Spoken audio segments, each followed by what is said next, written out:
I shot him 6 times.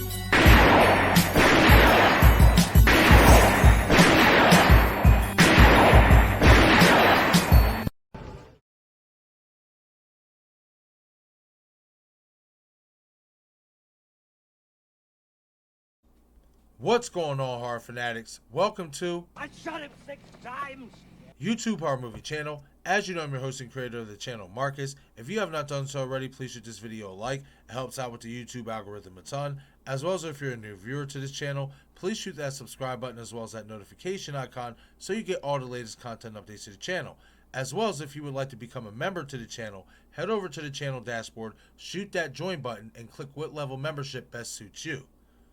Okay, everyone, in this video, I'm going to be talking about Melissa Barrera's interview yesterday with Digital Spy that was published by Collider, as she spoke about what she wants to explore with the Samantha Carpenter character in Scream 7, as well as touch on a Screen Rant article that suggests that Hayden Panettiere's return as Kirby Reed has opened up 7 potential plot holes surrounding the character. So I will start off with Melissa Barrera's article, as it is going to take some time through Kirby Reed's article regarding, her character and these 7 potential plot holes that this person from Screen Rant has brought up for her. So let's get into it, shall we? As you read the tagline for Melissa Barrera's article, it states Melissa Barrera wants to see more of Sam's villain side in Scream 7, published by Christopher McPherson. Quote, "It's this contradiction in her that I find so fascinating." Replacing Neve Campbell as the face of the Scream franchise is a daunting task for any actress. Sidney Prescott is an icon of horror film, a defining final girl for her era of Screams.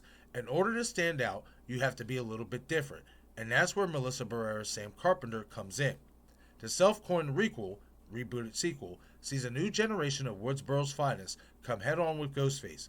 This time, however, Ghostface underestimates Sam's bloodlust and her bloodline. The secret daughter of Scream 1995 killer Billy Loomis, Sam has visions of her deceased father which encourage her to forge her own path and take matters into her own hands, which she does by killing her boyfriend Richie, who had taken on the mantle of Ghostface. In this year's Scream 6, Sam is hunted by the remainder of Richie's family, and in a bloody, gory, and fiery finale, finally embraces the killer within her, slaughtering them with satisfaction as she resolves to move on with her life, accepting a part of her will always be a killer. That split in her personality is one that appeals massively to Barrera, and is one she's keen to explore in a potential Scream 7, as she explained to Digital Spy. There are so many places that Sam could go. That's one of the reasons that when I read the script for Scream 5, I was so interested in the character. There's so much potential here of where she could go with her mental health. She's just unpredictable. I find that darkness in her makes her that much more interesting to play and to watch. She's the hero, but she's also kind of the villain. It's this contradiction in her that I find fascinating, and if we get to do another one, I would love to see.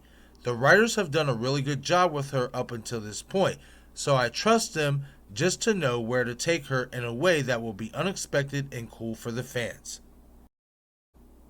Okay, everyone, so in my opinion, this is nothing new. This seems very similar to another interview that she had talking about Samantha Carpenter exploring more of the dark side with that character, and you all know I'm very much on board with this. I've, since Scream 5, has said that Samantha is a mastermind Ghostface in my opinion, and I'm always going to stick with that. And I really like the fact that Melissa is very aware of the character's contradiction. And you will ask, what contradictions are you talking about? I'm talking about the contradictions like, having a boyfriend who just tried to kill you, and then 6 months later you go to a whole new state, a whole new city, and you meet somebody new, but you're pretending like you don't trust nobody. You're even telling your roommates, when they're telling you about them, the core 4, the rest of the gang, when they're telling Samantha, oh, you should talk to Danny across the way, you know what I mean? She's pretending like she doesn't even know him or that she doesn't trust anybody. But yet, below the surface, she's already seeing the guy. It's contradictions like that. So the fact that Melissa is very aware about that aspect of her character, Samantha Carpenter, I really like that, because those are the type of contradictions I see with the character that lead me to believe that she's already a mastermind Ghostface and that she's playing everybody. And once again, like she said at the end there, that she believes the writers, if they do a Scream 7, and let's be honest, if it does happen to be radio silence, she, believes they will do a good job with making the character possibly go in a direction where us, the fans, did not expect to go. Me personally, I know a lot of people do not expect Samantha to turn to the dark side fully or be revealed as a mastermind Ghostface who has been doing this with whoever else, Stumacher, whoever else you want to say, all along. But I've always maintained that that's what makes it so brilliant about making her a mastermind Ghostface. Because everybody already from the start, because she's Billy Loomis's daughter, assume that they're not going to make her a killer because of that fact. And if they do that in a way that is digestible and it's not, where people are going to hate it, I think it definitely could be done. I've said it many times before, y'all know this, that in my opinion, the clues since Scream 5 are there. And in Scream 6, may they have been as heavy as Scream 5 in my opinion? No. But there is definitely some other stuff with Samantha in Scream 6 that really still makes me think, like, man, she's playing everybody and she really is a killer and she fully is aware of everything that's going on. So, I hope this is something that does happen. I'm on board with it. I love the fact that Melissa is on board with it. So we'll have to wait and see, if we do get a Scream 7, and if Radio Silence is the ones doing it, and if Guy Busick and James Vanderbilt come back to write, we'll have to obviously wait and see if this is the type of direction that they have in mind for the Samantha Carpenter character, making her go full dark side, or revealing that she has been dark the entire time and she's been playing everybody.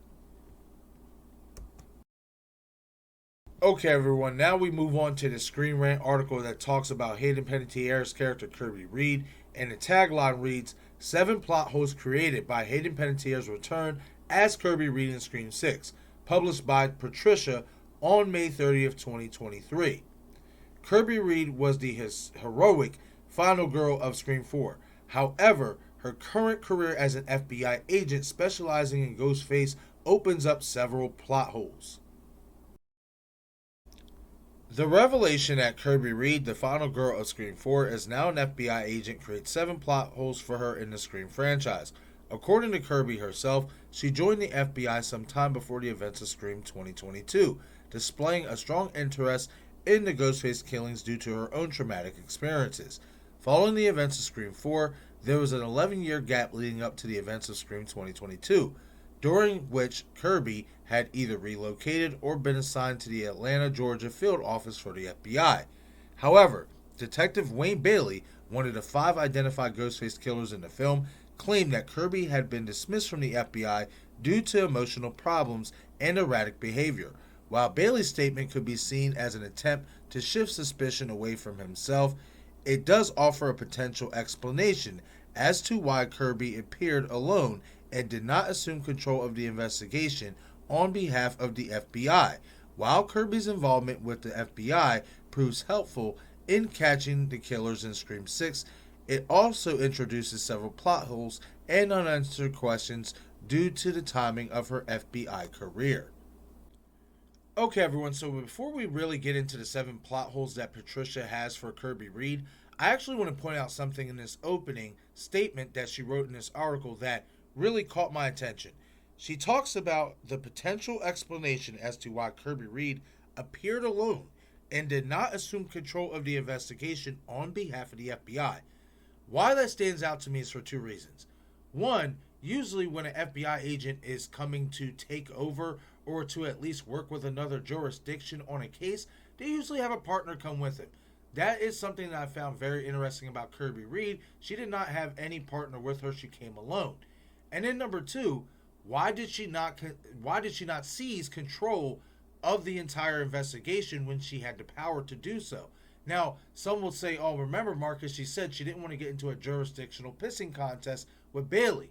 However, she wouldn't have to. She's FBI. She has higher authority. So if she wanted to come in and take over Bailey's case, she has all authority to do so.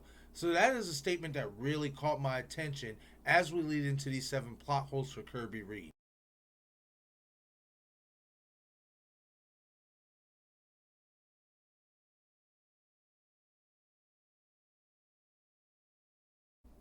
We start off with plot hole number 7.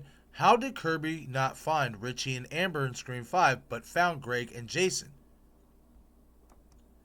Kirby mentioned that she had been following the online activity of the first 2 Ghostface killers in Scream 6, Greg and Jason, which is why she came to New York when they were murdered. However, she could not find any mention of the Ghostface shrine under their names. Detective Bailey could have potentially concealed this information from her, but based on his remarks, it appears that he wanted someone to discover it or publicly announce that he had found it. There must have been some trail or clue leading to the theater's connection, given that Gail Weathers was able to connect Greg and Jason to the shrine. Kirby would have been aware of the standard methods employed to follow the information on a specific crime. Considering her intense obsession with the Ghostface cases, it is reasonable to assume that she would have utilized every available tool at her disposal to locate information on the cases. This makes it curious that she didn't also see Richie Kirsch or Amber Freeman's online activity. They stated in Scream 2022 that they met online and exchanged messages on a public message board. Kirby should have seen that activity. Even if she had missed their online activities, she would have undoubtedly learned about the murders and should have intervened at that point. Okay, everyone, so after every single one of these plot holes that I read off from Patricia, from Screen Rant, I'm going to chime back in with my opinion and what I think about it. So, I'll say this about this plot hole number 7. I am on board with what Patricia is saying. It definitely is weird how Kirby Reed did not see the online activity of Richie Kirsch and Amber Freeman. And I say that because we all assume that Jason Carvey and Greg Brockner are a part of the same stab subreddit that Richie and Amber met on. And the reason for that being is because Jason himself says, we got to finish Richie's movie. Well, how else would he know about Richie's movie unless he had direct contact with Richie before the events of Scream 5 when Richie was planning this thing up? I definitely do think that Jason and Greg were a part of these conversations with Richie Kirsch, because I've even said it in a previous video before. If Richie's really trying to make a real life stab movie, he's going to have more people involved with him, in my opinion. He's not just going to have Amber. You know, you need more cast and crew members to make this happen. And I definitely do think that Jason Carvey and Greg Brockner were a part of that. Now, another thing that is interesting here as well is what she says about if basically Kirby did not see the online activity of Richie Kirsch and Amber Freeman, she had to have heard about the murders going on in Woodsboro. And I totally agree with that. You see how fast she showed up when Jason Carvey and Greg Brockner got killed, but yet you mean to tell me she didn't know about these new murders that were taking place in her own hometown, especially as she was already investigating or monitoring Greg and Jason before the events of Scream 5? Definitely something to think about, in my opinion. It definitely is a little bit suspicious, and I agree with this plot hole.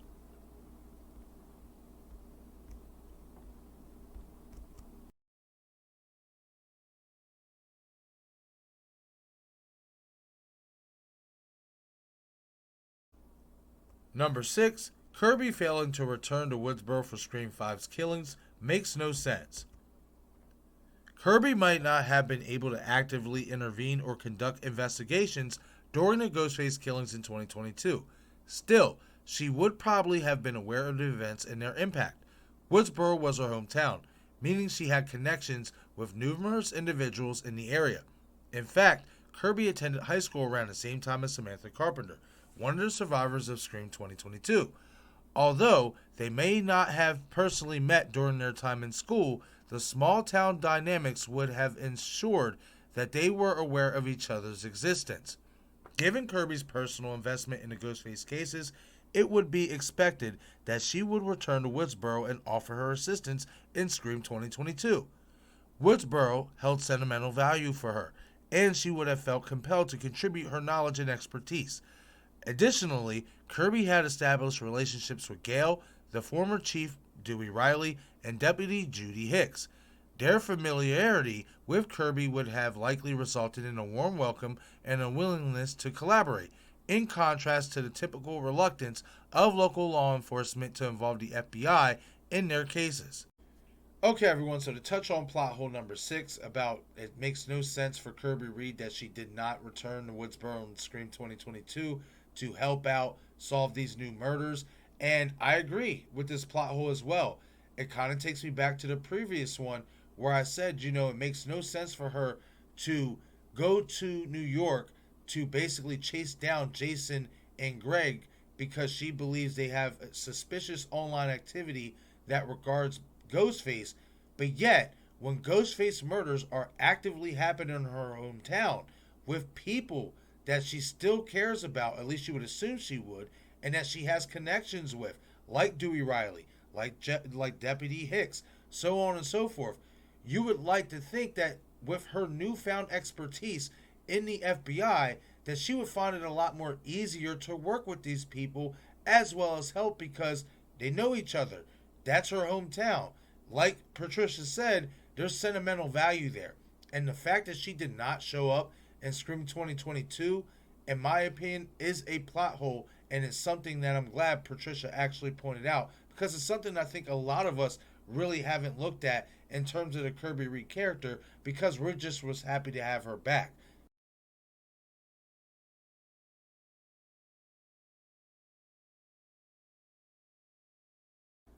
Plot hole number 5. Would Kirby really be doing interviews with YouTubers in Scream 5?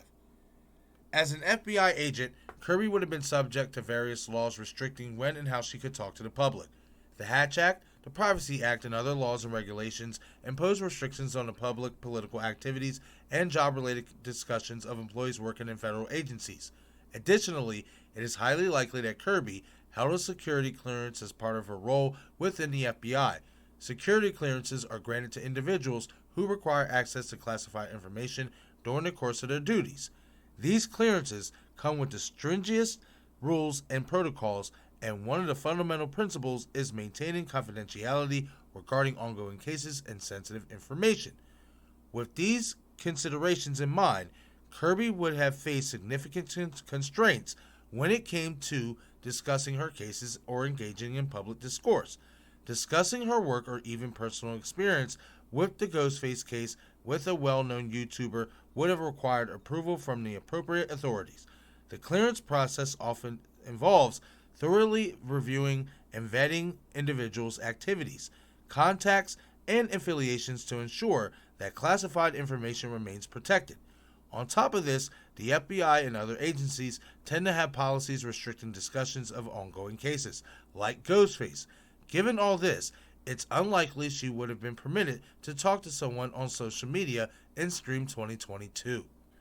Okay, everyone, so I'm actually going to disagree with plot hole number 5. Now, I agree with the whole clearance aspect, Kirby needing the proper approval to have such an interview on any type of platform. I definitely agree with that. I'm not against that at all. I'm not arguing that. That's a no-brainer in my opinion. But the interview that Patricia is referring to that we see on Richie's computer in Scream 5 that confirmed that Kirby was alive, she states that the interview was done by YouTubers. However, we don't know if it was done by YouTubers. For all we know, the person whose YouTube account it was, they could have saw it on a news outlet, a national news outlet, DVR'd it, recorded it, and decided to upload it to their YouTube account to share to everybody. That doesn't mean just because that interview is there on a YouTube account, that doesn't mean that the YouTuber is the one to hold that interview with Kirby. Another thing I want to bring up as well is the fact is we don't have a timeline on when that interview took place. Patricia assumes that the interview happened around the timeline of Scream 2022's murders started taking place. However, we don't have a timeline. And if you look at Kirby's hair in that shot, you see it's much longer than what it is in Scream 6. So you can make the argument that that interview happened years before the events of Scream 2022 took place.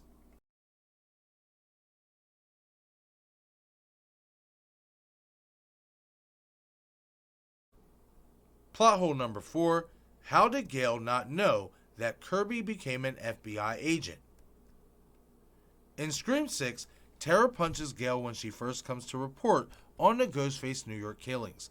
The reason behind this confrontation is that Gail has once again exploited the trauma of Ghostface survivors for a true crime bestseller.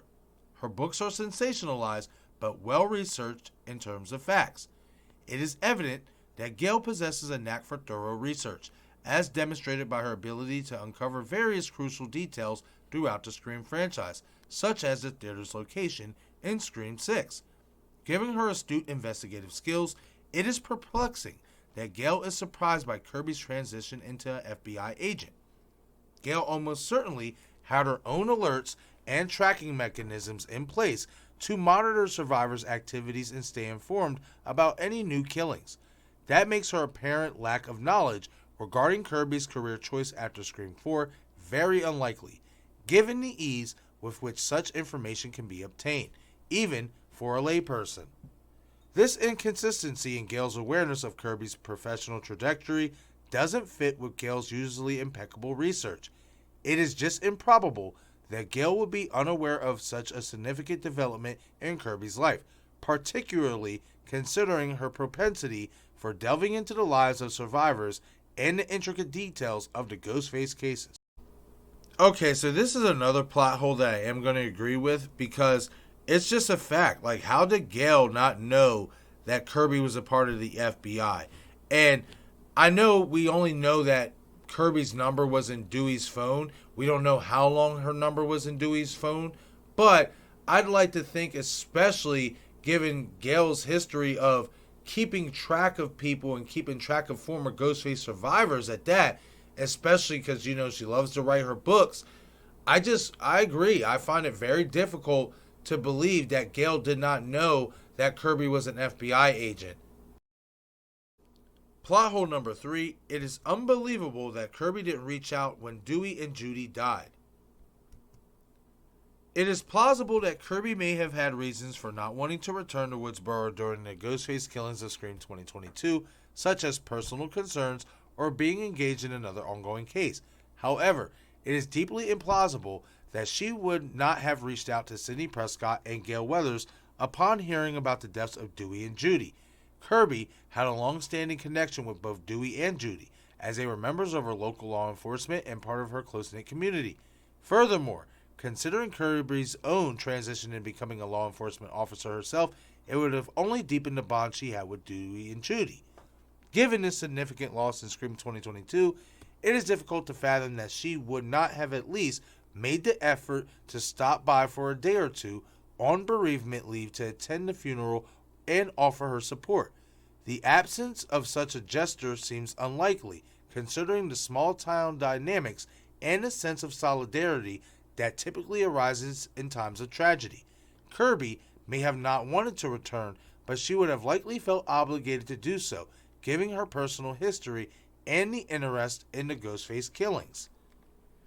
Okay, guys, so this is another plot hole that I'm actually going to agree with. And the reason being, again, it kind of goes back to a couple plots ago.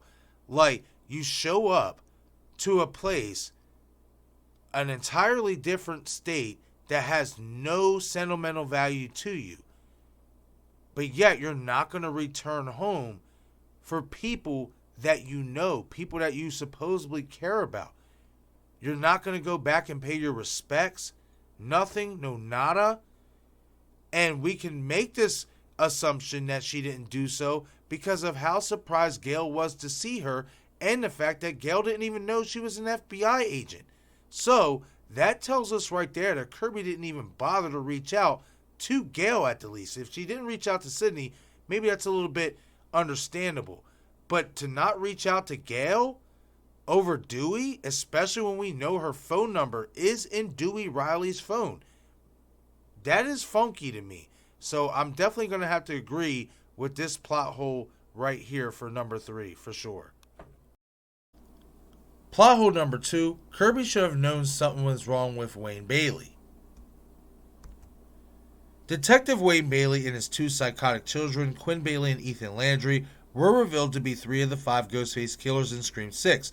It turns out that the 3 were the family of Richie Kirsch, who Samantha had killed in Scream 2022 after he revealed himself as one of the 2 Ghostface killers. The Baileys were driven by a desire for revenge for Richie's murder and to frame Samantha as the New York Ghostface. Detective Bailey's behavior had been erratic from the beginning.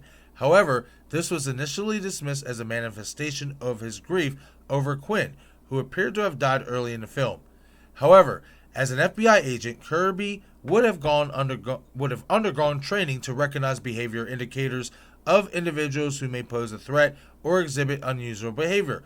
Her familiarity with the symptoms of trauma and her personal journey after Scream 4 should have made her more attuned to the warning signs displayed by Detective Bailey. It is somewhat perplexing that Kirby, who had dealt with similar traumatic experiences herself, did not display a higher level of suspicion or investigate the detective's behavior more thoroughly. Okay, everyone, so I'm actually going to lean towards more that I don't agree with this plot hole, and the reason why is because, in my opinion, when you go back and watch Scream 6, Bailey and Kirby were only in front of each other a handful of scenes.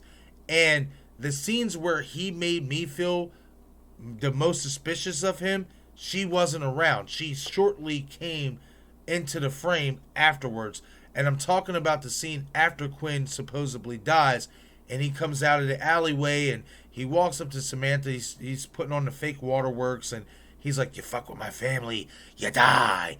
That was the most he looked suspicious to me, and the most his behavior was erratic in the movie. And Kirby wasn't around for that scene.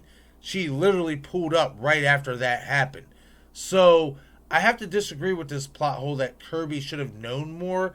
Now, I agree with the whole fact that she would have undergone, the training for behavioral issues and traumatic issues. She would have been able to spot, or at least been more suspicious of a killer based on these skills and these training mechanisms that they give you. But I feel like if the person isn't in front of you long enough and they're not behaving that way in front of you at that, then I don't think you're going to be easily able to catch on to that person basically faking their grief and all that extra stuff. We have to keep in mind that the only other time Kirby Reed and Detective Bailey were really in front of each other was at the police station and at the Ghostface shrine. And you can make the argument that Detective Bailey wasn't acting erratic at all. So, again, I'm going to say no for this plot hole. And last but certainly not least, plot hole number 1. It's unbelievable Kirby did not know how Randy Meeks died. Kirby would have accumulated a considerable knowledge regarding the Ghostface case over nearly 10 years in the FBI, as she claimed to have been deeply involved in investigating the Ghostface killings throughout her career. It stands to reason that she should have been well acquainted with the main details of the case, including the manner of death for the primary targets of Ghostface. Moreover, Kirby should have been aware that the Scream 6 New York Ghostface killings were specifically targeting survivors and relatives of past victims and killers. Considering her dedication to the case, she should have particularly studied the deaths of these individuals and their connections to previous Ghostface incidents. Therefore, it is somewhat unbelievable that Kirby appeared unaware of how Scream 2 victim Randy Meeks, the uncle of current survivors Chad and Mindy Meeks Martin, was killed. While it is plausible that Kirby may not recall every single detail of each victim's death, given the extensive number of victims throughout the series, she should have been paying special attention to the deaths of individuals linked to the current Ghostface targets. The fact that Mindy had to provide Kirby with an explanation of Randy's death in Scream 6 indicates a gap in Kirby's knowledge or attention to the specific circumstances surrounding these key individuals. Okay, everyone, so I do definitely agree that this is a massive plot hole for all of the reasons that Patricia pointed out about the whole fact that you have two victims in Chad Meeks Martin and Mindy Meeks Martin who are related to Randy Meeks. And you would like to think, especially if you have two Vics or two people who are potential victims of Ghostface and are being targeted, you would like to think you would go back and do your homework and look at their uncle's case and maybe see if you can find any type of connections as to why they're being targeted outside of the Carpenter sisters. That obviously did not happen. But the biggest thing for me is the fact that we know for a fact Kirby Reed is a massive Stab fan. We've seen it in Scream 4. She was at Stabathon. She was at Cinema Club. All that. She is a Stab fan. She even said Sidney Prescott is the reason why she loves horror movies. What that tells me is that she followed Sidney's journey from Stab 1 through Stab 3. Meaning, if Stab 2 depicted Randy's death in the news van like Scream 2 did, then she would know how Randy Meeks died. There is no other explanation for that, in my opinion. And I definitely do agree with Patricia that this is not only a big plot hole, but this is the number one plot hole out of all the plot holes that she has stated in this Screen Rant article. But okay, everybody, that is the end of this video. Leave a comment in the comment section below and let me know what you guys think of Melissa Barrera's comments about Samantha Carpenter and wanting to explore more of her dark side.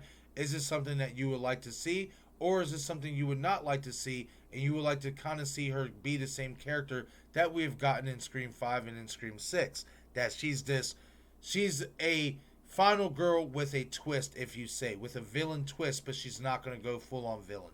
As well as let me know what you guys think about all these plot holes that Patricia from Screen Rant pointed out about Kirby Reed's return. Do you agree with these plot holes or do you disagree?